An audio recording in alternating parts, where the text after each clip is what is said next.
Hola a todos y todas. Comenzaremos con la clase de historia. Algunas indicaciones para trabajar. Leer atentamente la información sobre la unidad 1, denominada Los inicios de la modernidad, humanismo, reforma y el choque de dos mundos. Escribe en tu cuaderno título e ideas principales que se encuentran ennegrecidas o destacadas. La actividad 1 y 2 debes responderla en tu cuaderno, anotando preguntas y respuestas. Y además los invito a compartir sus respuestas al correo del curso para poder seguir un acompañamiento. El objetivo de hoy es analizar la centralidad del ser humano y su capacidad de transformar el mundo y las expresiones culturales del humanismo y del renacimiento.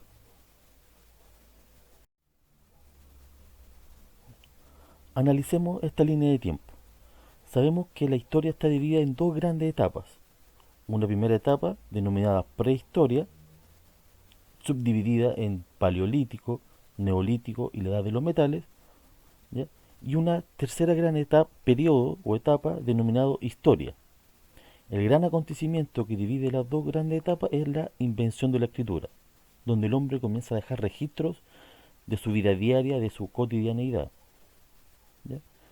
La historia fue dividida en cuatro etapas por los historiadores e intelectuales para poder investigar y enseñarla de una mejor manera.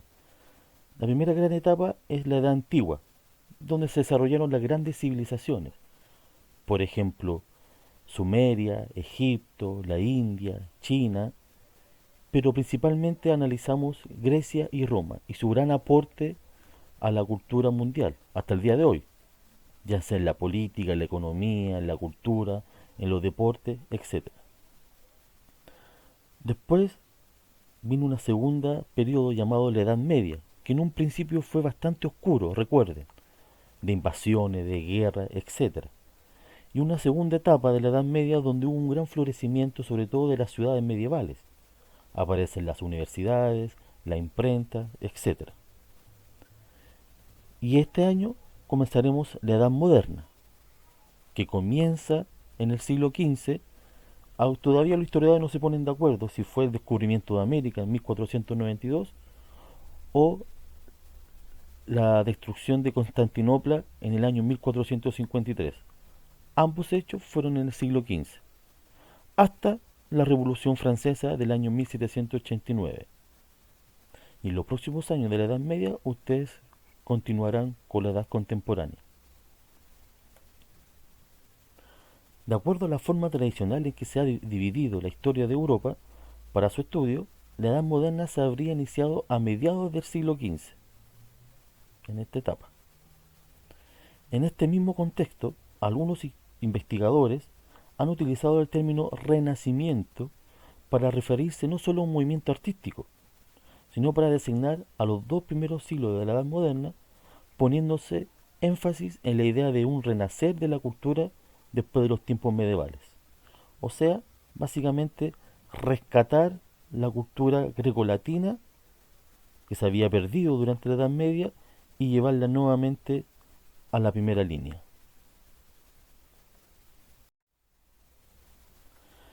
En esta etapa del inicio de la Edad Moderna se desarrolló un movimiento intelectual llamado el humanismo, el cual se desarrolló entre los siglos XIV y XVI, difundiéndose desde Italia al resto de Europa. Los pilares de este movimiento fueron la revalorización del antiguo mundo clásico, Grecia y Roma, o también llamado greco-latino, y la exaltación del ser humano, ya que la Edad Media había quedado en segundo plano para exaltar a todo lo divino planteado por la Iglesia Católica. Para los humanistas, el ser humano había sido creado por Dios como un ser dotado de razón, o sea, de poder razonar, de pensar y de libertad. Y por lo tanto era capaz de conocerse a sí mismo y todo lo que le rodeaba, constituyéndose en centro del mundo y de la cultura. El hombre debía cultivarse a través del estudio para alcanzar un mayor nivel de perfección en su vida.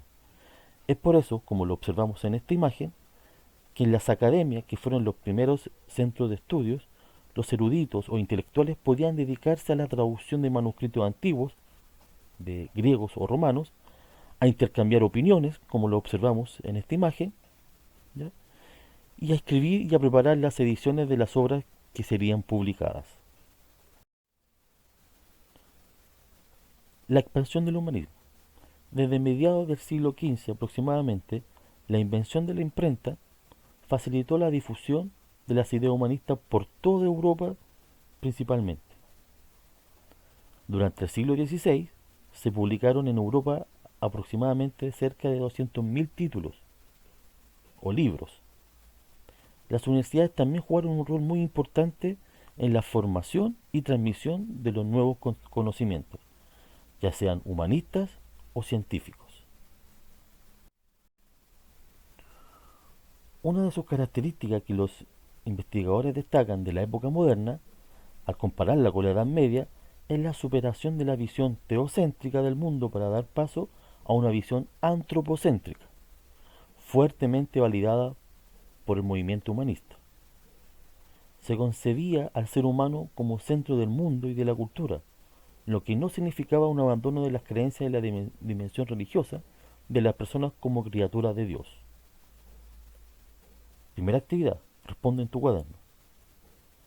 Busca el significado de teocéntrico y antropocéntrico.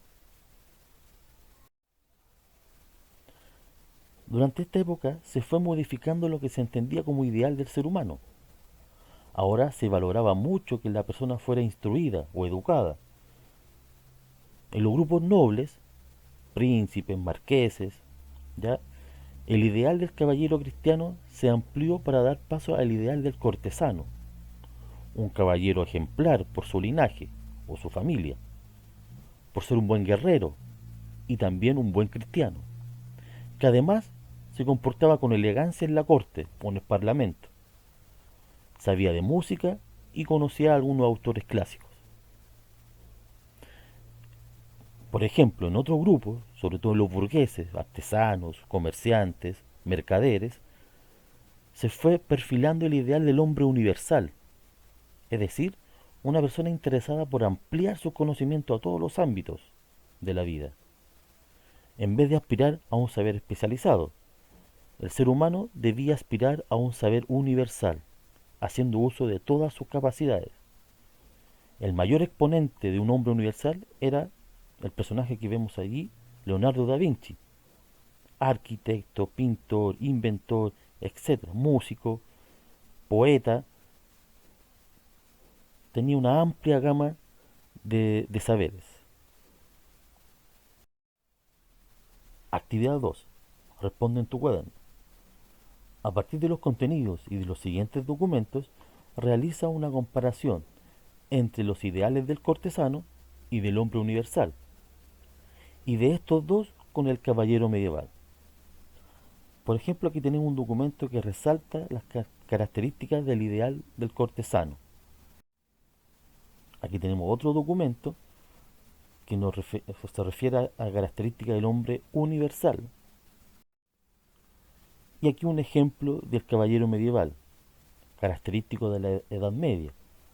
Un caballero que era un guerrero, que se dedicaba a la guerra, a defender su territorio o a defender los territorios del rey o de su señor feudal. Y cuando no había guerra, se dedicaba a juegos medievales, ¿ya? A la certería, o sea, a la domesticación de halcones y de águilas, pero siempre en torno a la guerra. Nos vemos en la próxima clase.